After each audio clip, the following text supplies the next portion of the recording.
প্রতি বছর একটা যদি ওয়ার্ল্ডের বেস্ট টিমের সাথে আপনি ম্যাচ খেলেন তখন আপনার টিমের মানসিকতা অভিজ্ঞতা সব দিক দিয়ে অনেক হাই লেভেলে চলে যায়। তো এই জায়গাটায় তারা খুবই অ্যাডভান্টেজ যে ব্রাজিলের সাথে খেলার অভ্যাসের কারণে তারা আসলে অত সহজভাবে হয়তো নিতেছে। বাট এখানে আসলে এটা নকআউট খেলা, কোচ কোন সিস্টেমে খেলবে কোন টেকনিকে খেলবে সেটা কোচই বলতে পারবে। আমার মনে হয় যে দুই টিমই তারা তাদের নিজস্ব জায়গা বাঁচিয়ে নিজের মানে রক্ষণভাগটা ঠিক রেখে তারপরে তারা দুইজনই অ্যাটাক করবে হয়তোবা, আর না হয়তো বিপদ হইতে পারে, কারণ আপনার হারলেই শেষ। জাপানের কিছু কারিশমা আছে এখানে। কারিশমাগুলো কি রকম? খেলার না, কারিশমাগুলো হচ্ছে ওদের ট্যাকটিক্সের। এটা হচ্ছে গিয়ে ওরা কিভাবে টিমগুলোকে ফরম্যাট করে। দেখেন, প্রথম কথা হচ্ছে জাপানের পার্টিকুলার কোনো গেম স্টাইল নেই এখন পর্যন্ত। জাপানের যে ইস্যুটা সেটা হচ্ছে যে প্রতিপক্ষ কোন স্টাইলে খেলছে সেইটাকে ফলো করে কিভাবে ওদেরকে অ্যাটাক করলে জয়টা নিয়ে আসা যায়, এটা হচ্ছে জাপানের মূল। দর্শক, স্বাগত জানাচ্ছি ফিফা ওয়ার্ল্ড কাপ 2026 উপলক্ষে নিউজ 24 এর বিশেষ আয়োজন স্বজন সিপিভিসি প্রেজেন্টস বিশ্বকাপ উন্মাদনা পাওয়ার্ড বাই স্বজন মেটাল। আর এই পুরো আয়োজনে আপনাদের সাথে আছি আমি ফয়সাল মাহমুদ। যথারীতি আজ আমাদের সাথে স্টুডিওতে আছেন বাংলাদেশ জাতীয় দলের সাবেক ফুটবলার আলফাজ আহমেদ এবং আমার ডানে রয়েছেন ফুটবল ফ্যান এবং অ্যানালিস্ট দিনা আফসানা। আপনাদের দুজনকে স্বাগত ফুটবল উন্মাদনায়। ধন্যবাদ। আলফাজ ভাই, আপনার কাছে প্রথমেই যেতে চাই, আজকে গুরুত্বপূর্ণ একটি ম্যাচ রাত 11টায় ব্রাজিল এবং জাপান। জাপানের মুখোমুখি হচ্ছে 5 বারের বিশ্ব চ্যাম্পিয়ন ব্রাজিল। আপনার কাছে কি মনে হচ্ছে কাকে এগিয়ে রাখবেন আপনি আজকের এই ম্যাচে? এটা স্বাভাবিক ব্যাপার, অবশ্যই ব্রাজিলকে এগিয়ে রাখবো। তারপরে কিছু কথা থেকে যায়, সেটা হচ্ছে যে জাপান ব্রাজিলের সাথে প্রতি বছরই একটা করে প্র্যাকটিস ম্যাচ খেলে। তো আসলে সেই বিবেচনা যদি চিন্তা করা হয়, তারা এই জিনিসটাকে মানে খুব ইজিভাবে খেলার মতো মানসিকতা তৈরি করে রেখেছে আগে থেকেই। সো এই জায়গাটা একটু ভয় আছে। বাট ব্রাজিল যেই কাতারের টিম, যেই মাপের খেলোয়াড়রা আছে, এখানে আসলে যে কোনো সময় যে কোনো কিছু করার মতো ক্ষমতা রাখে। তো সেই হিসাবে আমি ব্রাজিলকে এগিয়ে রাখবো। আর একটু আপনাকে জানিয়ে রাখতে চাই, এখন পর্যন্ত ব্রাজিলের মুখোমুখি হয়েছে জাপান 14 বার। এর মধ্যে 2টা ম্যাচ ড্র হয়েছে এবং লাস্ট ইয়ারে 2025 সালে জাপান একটি ম্যাচ জয় পেয়েছিল। প্রথমে ব্রাজিল 2-0 ব্যবধানে এগিয়ে থাকার পরেও জাপান ওই ম্যাচটি জয় পেয়েছে। এই ম্যাচটি জয়ের কারণে আসলে তাদের মনোবল কতটা এগিয়ে থাকবে আপনার মনে হয়? এটাই তো তাদের জন্য অ্যাডভান্টেজ, কারণ প্রতি বছর একটা যদি ওয়ার্ল্ডের বেস্ট টিমের সাথে আপনি ম্যাচ খেলেন তখন আপনার টিমের মানসিকতা অভিজ্ঞতা সব দিক দিয়ে অনেক হাই লেভেলে চলে যায়। তো এই জায়গাটায় তারা খুবই অ্যাডভান্টেজ যে ব্রাজিলের সাথে খেলার অভ্যাসের কারণে তারা আসলে অত সহজভাবে হয়তো নিতেছে। বাট এখানে আসলে এটা নকআউট খেলা, কোচ কোন সিস্টেমে খেলবে কোন টেকনিকে খেলবে সেটা কোচই বলতে পারবে। আমার মনে হয় যে দুই টিমই তারা তাদের নিজস্ব জায়গা বাঁচিয়ে নিজের মানে রক্ষণভাগটা ঠিক রেখে তারপরে তারা দুইজনই অ্যাটাক করবে হয়তোবা, আর না হয়তো বিপদ হইতে পারে, কারণ আপনার হারলেই শেষ অবধি মানে ট্রাইব্রেকার পর্যন্ত যাওয়ার মতো সুযোগ আছে, পেনাল্টি শুটআউটের সুযোগ আছে। তো আসলে সব প্ল্যান কোচরাই করবে। আমরা উপভোগ করবো ম্যাচটা, তবে খেলাটা আজকে খুব উপভোগ্য হবে। কার্লো আনচেলত্তি তিনি সংবাদ সম্মেলনে বলেছেন নেইমার পুরোপুরি আসলে ফিট না, হয়তোবা 15 মিনিটের জন্য খেলার যে স্ট্যামিনা সেটি হয়তোবা নেইমারের আছে। আপনার কি মনে হচ্ছে প্রথমার্ধে কি নেইমারকে নামার কোনো সুযোগ আছে বা কতক্ষণ খেলতে পারে? তিনি আনচেলত্তি পৃথিবীর সবচেয়ে সেরা কোচ। উনি অবশ্যই তার টিমের যে শক্তিটা সেই শক্তি নিয়ে আসছে এবার ওয়ার্ল্ড কাপ খেলতে। এবং নেইমারকে নিয়ে আমি মনে করি যে একটা মেন্টালি যে একটা প্রেশার আছে, সেই মানে গেম বলা হয় কোচদের, এই মেন্টালি গেমটা হয়তো খেলবে। যদি ব্রাজিল 2-0 গোলে এগিয়ে যায় তাহলে নামার সুযোগ আছে নেইমারের। এবং ব্রাজিলের আরেকটা বিষয় জানা বেশি জরুরি, ব্রাজিলের সবচাইতে বেশি স্কোর করেছে, 9টি গোল করেছে ব্রাজিলের প্লেয়ারদের মধ্যে জাপানের সাথে নেইমার। তো সেই হিসেবটা কি মনে করেন, নেইমারকে কি প্রথমার্ধেই নামানো প্রয়োজন? মনে হয় না, কারণ একটা কোচ সবসময় উইনিং টিমটাকেই ধরে রাখার চেষ্টা করে। যেহেতু 2টা ম্যাচ পরপর ব্রাজিল জিতেছে এবং এই ম্যাচটাও তারা সেই একাদশী হয়তো নামবে, এবং 2-3 গোলে যদি লিড নেয় আমরা তখন হয়তো নেইমারকে দেখতে পারবো।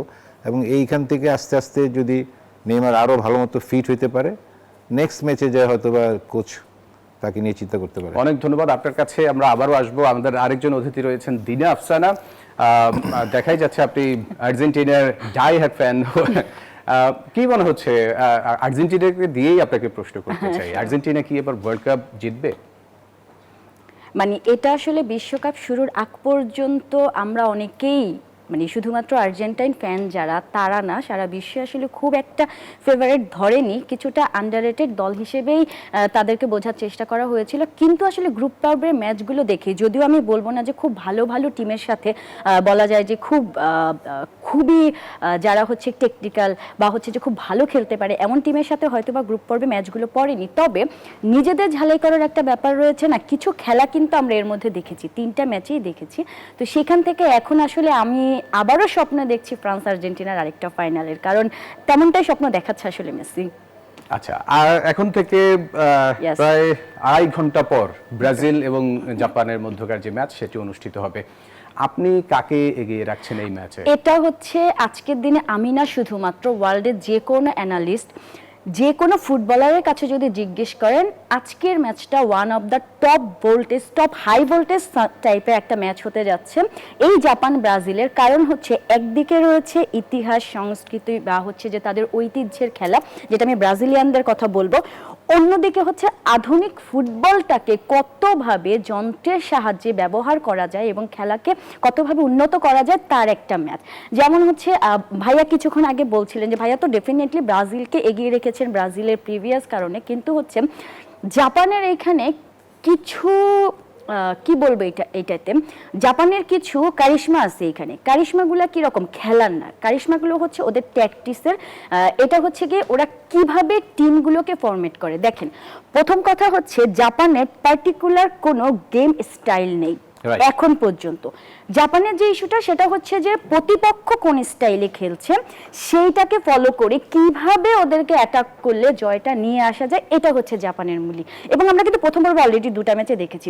নেদারল্যান্ডে কি হলো, নেদারল্যান্ডে কিন্তু তারা নেদারল্যান্ডের স্টাইলে খেললো, যেখানে হচ্ছে গিয়ে ওরা প্রথমে দুইটা গোল খেলো, এরপরে কিন্তু তারা আবার কামব্যাক করলো। আবার ঠিক উল্টাটা কিন্তু হলো শেষে সুইডেনের সাথে। 2025 সালে ব্রাজিলের সাথেও এমনটা হয়েছিল। হয়েছিল। আপনি বলতে চাচ্ছেন যে ব্রাজিলের প্রতিপক্ষকে দেখে আসলে তারা গেম প্ল্যান করেন। এক্স্যাক্টলি। এখানেও আবার এখানে ভাইয়া যেটা বলেছে, এখানেও আমি একটুখানি অ্যাড করি, আমি আসলে এখানে সাপোর্টও করি, কারণ হচ্ছে কার্লো যথেষ্ট ভালো একজন কোচ। সে যেটা করেছে প্রথম ম্যাচে, যখন ব্রাজিলের একটু ফরমেশন নিয়ে কথা বলি, ব্রাজিলের ফরমেশন যখন হচ্ছে গিয়ে 4-2-3-1 এইরকম ছিল, সেখান থেকে কিন্তু সে একটু ফিরে এসে এখন 1-4-1-4 এই ফরমেশনে বা 4-1-4-1 ফরমেশনে সে পরের ম্যাচগুলো খেললো। মরক্কোর সাথে যখন সে দেখলো, তারপরে কিন্তু পরে হাইতি এবং তারপরে হচ্ছে শেষের ম্যাচটাতে সে ফরমেশন চেঞ্জ করে খেললো। তো এইটা হচ্ছে একটা বড় ভয় হচ্ছে, জাপানও এটা জানে যে কোচ আসলে এখানে ফরমেশন নিয়েও খেলছে, কোচের কাজে আসলে যতভাবে তাকে বের করা যায়।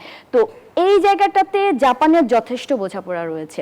তো আমি আসলে এই জন্য ক্লিয়ারলি বলতে পারবো না কোন দিকে যাবে, কিন্তু ম্যাচে একটা খুব ভালো যে হবে সেটা বোঝা যাচ্ছে।